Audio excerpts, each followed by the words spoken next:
بسم اللہ الرحمن الرحیم۔ آج میں آپ سے عورت ہونے کی شکست نہیں بلکہ عورت ہونے کی عظمت کی بات کرنے آئی ہوں۔ آج کی عورت کا سب سے بڑا دکھ یہ نہیں کہ وہ کمزور ہے بلکہ یہ ہے کہ اسے مسلسل یہ یقین دلایا گیا ہے کہ وہ کمزور ہے۔ کبھی باپ کے گھر میں، کبھی شوہر کے نام پر، کبھی بچوں کی ذمہ داریوں میں اور کبھی معاشرے کے تانوں میں عورت اپنی پہچان بھول بیٹھی ہے۔ لیکن ذرا رک کر سوچئے، کیا اللہ کمزور کو اتنی بڑی ذمہ داریاں دیتا ہے کیا؟ تو آئیے میرے ساتھ سنتے ہیں عورت اور اللہ کا انتخاب۔ السلام علیکم ورحمۃ اللہ وبرکاتہ۔ میں ہوں زبیدہ، آپ دیکھ رہے ہیں میرا چینل عورت اور زندگی۔ تو میری پیاری بہنوں، اللہ نے نبیوں کو مرد بنایا لیکن نبیوں کو پالنے والی مائیں عورتیں بنایا۔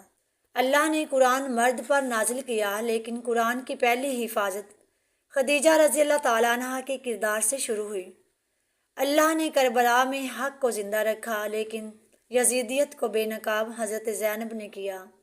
یہ کمزور عورتیں نہیں تھیں، یہ اللہ کی چنی ہوئی عورتیں تھیں۔ عورت کا دکھ۔ آج کی عورت کہتی ہے، میں صبر کرتی ہوں مگر کوئی قدر نہیں کرتا، میں سب نبھاتی ہوں مگر کوئی میرا ساتھ نہیں دیتا، میں چپ رہتی ہوں مگر میری خاموشی کو کمزوری سمجھا جاتا ہے۔ تو میری بہنوں، خاموشی کمزوری نہیں ہوتی، خاموشی اکثر بہت گہری تکلیف کا نام ہوتا ہے۔ اور یاد رکھو، اللہ خاموش آنسوؤں کی آواز بھی سنتا ہے۔ دینی اور نفسیاتی حقیقت یہ ہے کہ اسلام نے عورت کو یہ نہیں کہا کہ سب کچھ سہ لو۔ اسلام نے کہا حد پہچانو، عزت پہچانو، اللہ سے جڑ کر کھڑی ہو جاؤ۔ جو عورت اللہ سے جڑ جاتی ہے وہ کسی انسان کی محتاج نہیں رہتی بلکہ لوگ اس کی موجودگی کے محتاج ہو جاتے ہیں۔ تو آئیے میری بہنوں، آپ کو مضبوط ہونے کے لیے چیخنے کی ضرورت نہیں، بغاوت کی ضرورت نہیں، مرد سے لڑنے کی ضرورت نہیں۔ آپ کو صرف اپنی قیمت پہچاننے کی ضرورت ہے۔ جس دن عورت نے یہ جان لیا کہ میری خاموشی عبادت بھی ہو سکتی ہے اور میری آواز حق بھی، اس دن کوئی اس کو روند نہیں سکتا۔ عورت کے لیے 4 عملی کام۔ جو آپ کو اللہ سے دور کرے وہ رشتہ نہیں۔ نمبر 2، جو آپ کی عزت چھینے وہ محبت نہیں۔ نمبر 3، جو آپ کو توڑ دے وہ صبر نہیں۔ اور نمبر 4، اور جو اللہ کے قریب کر دے وہی اصل کامیابی ہے۔ تو میری پیاری بہنوں، اگر آج کوئی آپ کو نہیں سمجھ رہا تو یاد رکھیں، اللہ آپ کو سمجھ رہا ہے۔ اگر آج آپ تنہا ہیں تو یاد رکھیں اللہ آپ کے ساتھ ہے، اور اگر آپ ٹوٹ چکی ہیں تو یاد رکھیں اللہ ٹوٹے دلوں کے بہت قریب ہوتا ہے۔ آخر میں یہی کہوں گی کہ عورت کمزور نہیں، عورت صابر ہے، عورت مضبوط بھی ہے اور عورت اللہ کی امانت بھی ہے۔ اگر یہ بات آپ کے دل کو اچھی لگے تو اس پیغام کو آگے پھیلائیں، کسی اور ٹوٹتی ہوئی عورت تک پہنچائیں۔ عورت اور زندگی ویز زبیدہ کو سبسکرائب کرنا مت بھولیں، کیونکہ یہاں عورت کو جینے کا حوصلہ دیا جاتا ہے، توڑا نہیں جاتا۔ اللہ ہم سب کا حامی و ناصر ہو، آمین۔ میری پیاری بہنوں، اب میں آپ سے وہ بات کرنے لگی ہوں جو عورت اکثر کسی سے نہیں کہتی، کیونکہ اسے ڈر ہوتا ہے کہ کہیں اسے ناشکری نہ کہہ دیا جائے۔ عورت کا سب سے بڑا دکھ اس کو نہ سمجھنا۔ وہ ہنستی ہے تو کہا جاتا ہے اسے کیا غم ہے، وہ چپ رہتی ہے تو کہا جاتا ہے اسے بولنا نہیں آتا، اور اگر وہ بول دے تو کہا جاتا ہے بہت زبان چلتی ہے۔ یہ ہے عورت کی خاموش جنگ، عورت کی قربانی جسے عبادت سمجھا گیا، مجبوری نہیں۔ اسلام نے عورت کی قربانی کو کبھی غلامی نہیں کہا بلکہ اجر سے جوڑا۔ لیکن مسئلہ تب پیدا ہوا جب لوگوں نے عورت کے صبر کو اپنی سہولت بنا لیا۔ تو میری بہنوں، ہر برداشت صبر نہیں ہوتی، ہر خاموشی عبادت نہیں ہوتی۔ صبر وہ ہے جس میں دل اللہ سے جڑا رہے اور خود ہی زندہ رہے۔ عورت کب ٹوٹتی ہے؟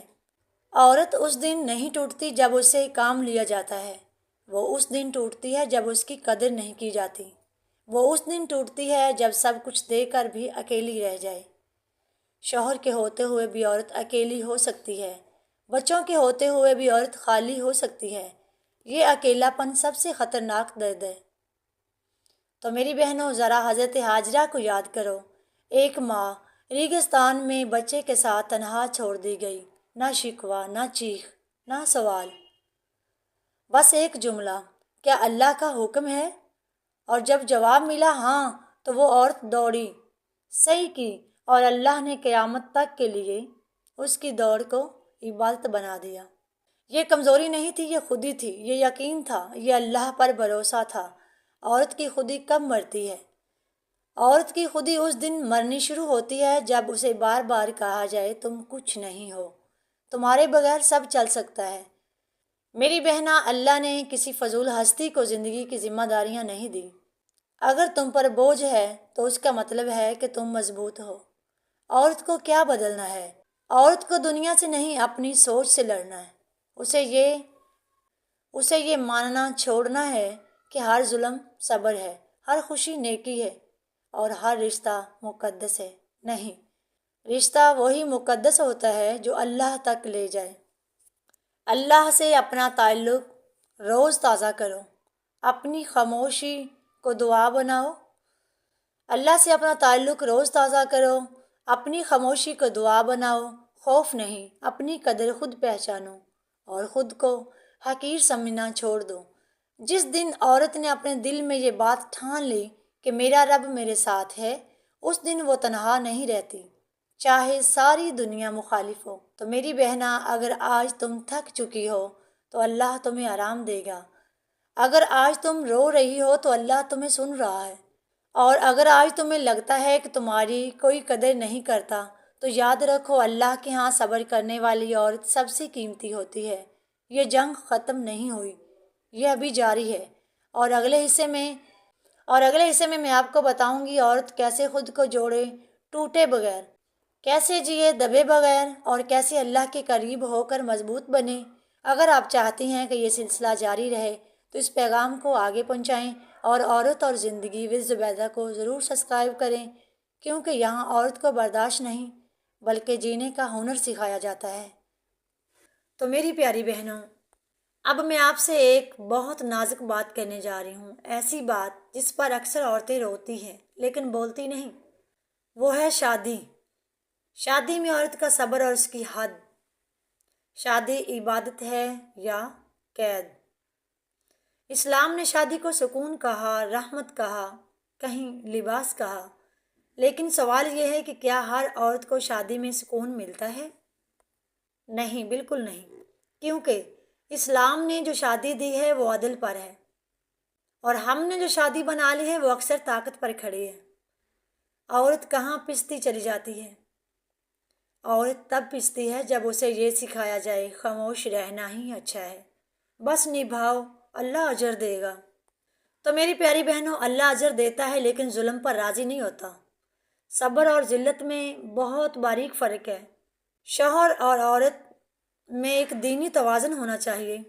اسلام نے شوہر کو ذمہ دار بنایا ہے، حاکم نہیں، اور عورت کو اطاعت گزار بنایا ہے، غلام نہیں۔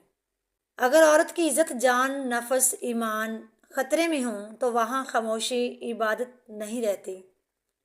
تو حضرت فاطمہ رضی اللہ تعالیٰ عنہ کی زندگی کا ایک سبق ہے کہ دنیا کی سب سے باحیا عورت تھی لیکن کمزور نہیں تھی۔ وہ اپنے حق کے لیے بھی کھڑی ہو جایا کرتی تھی۔ اپنے حق میں بولنا ہمیں یہ سکھاتا ہے، عزت کے لیے آواز اٹھانا بدتمیزی نہیں ہوتی، خودی ہے۔ تو میری پیاری بہنوں، حد مقرر کرنا گناہ نہیں۔ حد کا مطلب یہ نہیں کہ لڑائی ہو، بدتمیزی ہو، بغاوت ہو۔ تو میری پیاری بہنوں، یہ اگلا بہت ہی خاص حصہ ہے۔ اپنی زندگی میں ایک حد مقرر کریں۔ حد مقرر کرنا گناہ نہیں۔ حد کا مطلب یہ نہیں لڑائی، بدتمیزی، بغاوت۔ حد کا مطلب ہے یہ میرا حق ہے، یہ میرا مقام ہے، یہاں ظلم شروع ہوتا ہے اور یہاں میں رک جاؤں گی۔ جو عورت حد نہیں بناتی وہ آہستہ آہستہ مٹ جاتی ہے۔ عورت کو شادی میں کیا سیکھنا ہے؟ یعنی کہ عورت کو شادی میں کیا سیکھنا ہے؟ 4 چیزیں تو ایسی ہونی چاہیے نا جو اسے سیکھنی چاہیے۔ نمبر 1 ان میں سے ہر بات سہنا صبر نہیں۔ نمبر 2 ہر رشتہ توڑنا حل نہیں۔ نمبر 3 اللہ کو ناراض کر کے کسی کو خوش کرنا حماقت ہے۔ نمبر 4 اور خود کو ختم کر دینا وفا نہیں۔ سسرال اور معاشرہ کیا کہتا ہے؟ سسرال والے امتحان ہو سکتے ہیں لیکن جہنم نہیں۔ جو دین کے نام پر عورت کو توڑے وہ دین نہیں، وہ روایت ہے۔ دین عورت کو جوڑتا ہے، توڑتا نہیں۔ عورت کے لیے روحانی طاقت ہے۔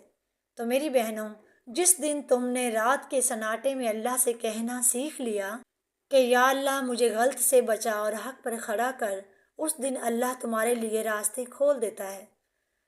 لوگ نہیں کھولتے۔ دل سے اللہ سے دعا کیا کریں۔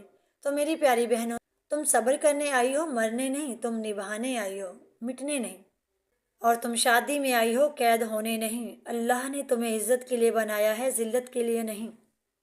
اور اگلے حصے میں آپ سے بات کروں گی انشاءاللہ تعالی عورت اور ماں کا کردار، اولاد، قربانی اور خود کو زندہ رکھنا، اور کیسے عورت سب کچھ دے کر بھی خالی نہ ہو۔ اگر یہ باتیں آپ کے دل تک پہنچی ہیں تو اس پیغام کو کسی اور عورت تک ضرور پہنچائیں۔ عورت اور زندگی ود زبیدہ کو سبسکرائب کرنا مت بھولیں، کیونکہ یہاں عورت کو ٹوٹنا نہیں سنورنا سکھایا جاتا ہے۔ تو میری اللہ سے دعا ہے کہ اللہ تمام دلوں کے بھید جاننے والا ہے۔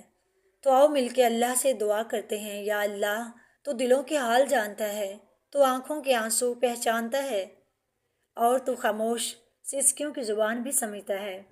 یا میرے اللہ، ہر اس عورت کے دل کو سکون دے جو صبر کرتے کرتے تھک چکی ہے، جو مسکراتے مسکراتے اندر سے ٹوٹ چکی ہے۔ یا میرے اللہ، جن عورتوں پر ظلم ہوا تو انہیں حوصلہ دے، اور جنہوں نے ظلم کیا تو انہیں ہدایت دے۔